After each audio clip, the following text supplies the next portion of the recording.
So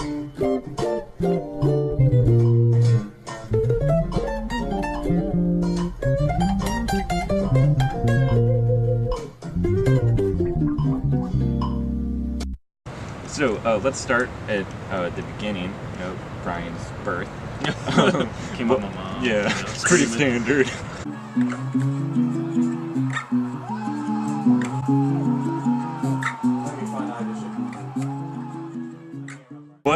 When did you first get interested in musical performance? I didn't actually really start until I was in middle school. Well, it's elementary/middle school.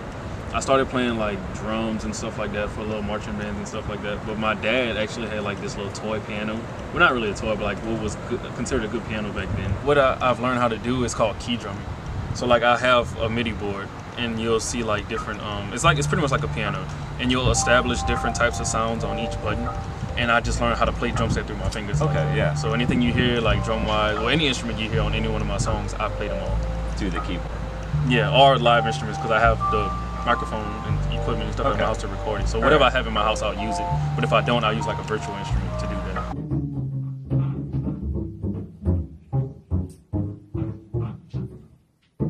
Well, if it's something I'm working on just for me, I don't have an idea. I just go in and play with whatever's in my head, because I always have something in my head. But if it's like for, say, somebody requested work, or if somebody wanted me to like play something or whatever, I'll think about as to more of what they need than more of what I want to do, because the type of stuff I'll make, like one day it'll be like heavy hip hop, or it'll be jazz, or it'll be some type of experimental type stuff. I just like playing with sounds. So whatever comes out, that's what comes out. So you prefer not having the boundary that partnerships kind of instill? Yeah, because that's one thing that I had to, I guess a milestone I had to kind of get over. I started working with some of my friends, and it was just like the workflow was totally different, because I'm so used to being in control and playing all these instruments myself, to where it's like whenever you have to like only set yourself to this part, that's the only thing. Not say that's the only thing you can do, but you don't want to take over the whole track, and they have to do their part. It's great when it comes together, but overall it's kind of a burden, because you hear like, this is what I would do in this area, and this is what I would do in there. So it's kind of like a humbling type of thing, and learning how to work with others and be a good musician. For sure. Who are your biggest influences musically? Yeah. That's crazy, because they're all bass players. Jaco Pastorius, he died about I want to say about 20 years ago. He's by far one of the best bass players I've ever heard and will ever hear. A guy named Robert Bubby Lewis, he's another bass player. He's from California. He's played with Snoop Dogg, Lupe Fiasco, and other artists like that, Jhené Aiko.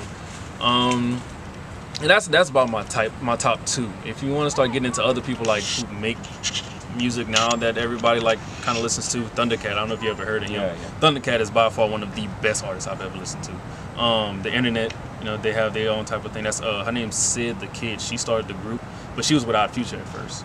So I love their band. A lot of Frank Ocean, a lot of D'Angelo. I will listen to D'Angelo till I'm blue in the face. And a lot of like 70s, a lot of older music. Like anything that's older, I'll listen to it regardless of who it is. I just like the sound. Oh man, when I first started, there was a guy named Julian Cobb who got me even, not to say into guitar and stuff like that, but as far as playing with people, it was like my senior year of high school, and that was my first show ever. I don't believe I can sing, but people always want me to do it, and I'm like, no, it's not happening. I'm not about to embarrass myself. Did you do it though? I had to, because it was in the song. We rehearsed it. But I barely did it, and after that, I just put the mic to the side. I was like, okay, just let me play the bass for the rest of the show. I'm good. Do you sing? Since then, have you sang? Well, being a choir director and a music director at a church, I have to. But it's kind of like I hide my voice a lot in my music. Like if you go back on my SoundCloud, listen to a few songs, it's things you might think are instruments, but it's just my voice, and I put like crazy effects on them. Yeah. And I just use it like that. But I don't know. I'm still in that process of finding my voice, to be honest with you. But you get so used to practicing and developing your own sound. So it's like whenever you get used to, like, don't get me wrong, I love working with people. And at first it kind of was a problem, because just learning how to work with people, because I used to be very, very quiet, and I used to never really talk to people. But and music was my only way I could, like, I guess, communicate. So like that was something sacred to me. So for me to sit there and like have a quote unquote session with somebody else with something I cared about, it was like, I don't really know how I'm gonna approach it.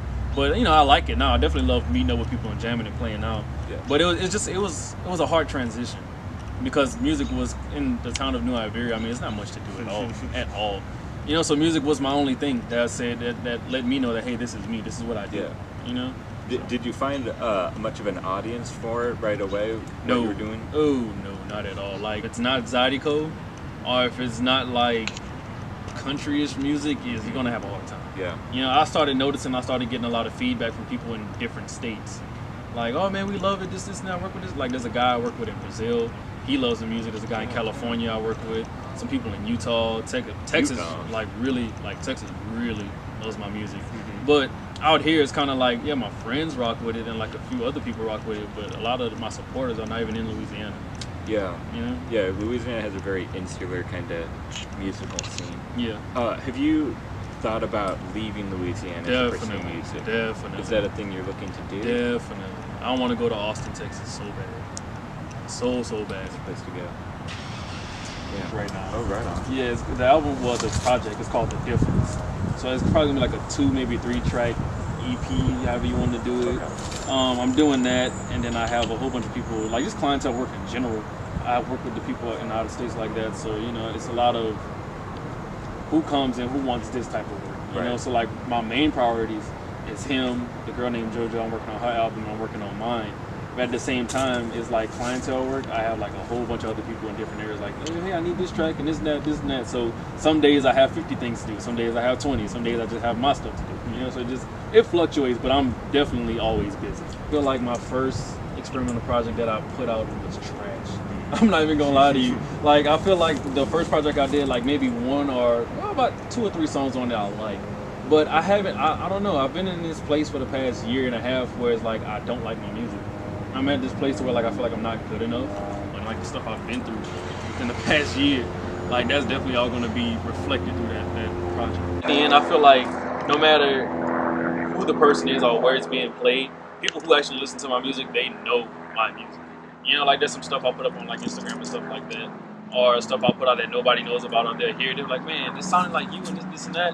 I'm like, that is me. Yeah. I just didn't tell anybody. You know, but it's got that bit of Brian. Exactly. I've been redoing all of that within the past year. We're definitely going to have my degree in it next year. I cannot wait to be done with this one.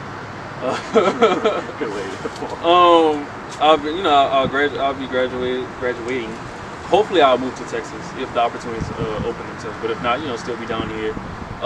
Definitely building. It's more so building my brain at this point because I'm still young. I'm still young musically as well, and I have a lot of connections to make. I have a lot of musical growing to do, and I have a lot of theories to understand as far as a person, you know. So hopefully I'll have my production company being the only form of work that I'm doing, you know, touring live, playing live with people, producing, whether it's solo work or duo work, whatever, being a part of everything music, and that's my only source of income, you know, and just making that flourish. Yeah. And that's pretty much about it for right now. You know, there's other big plans I have, but I'd rather show that than say that right now, because there's a lot of things I want to surprise people with that they don't really know about right now. I feel like I'm at a place where, not to say I'm an underdog or anything like that, but you know, I'm not anybody big right now. So the connections I've definitely been making secretly and trying to build on to it, like when I actually present something with such and such and such and such, it's like, oh wow, how did you get that? Well, it's a lot of hard work, you know, and a lot of the things I've been hoping and praying for, but it's, you know, I want to really shock people and surprise people with some of the things that I'm working on. Pretty much just expect a lot of evolving and a lot of improvement, definitely. Because if anything, I'm really hard on myself right now, and I'm not settling for just a mediocre sound or just a mediocre type of way of life. You know, so if anything, just expect a lot of growth, a lot of difference.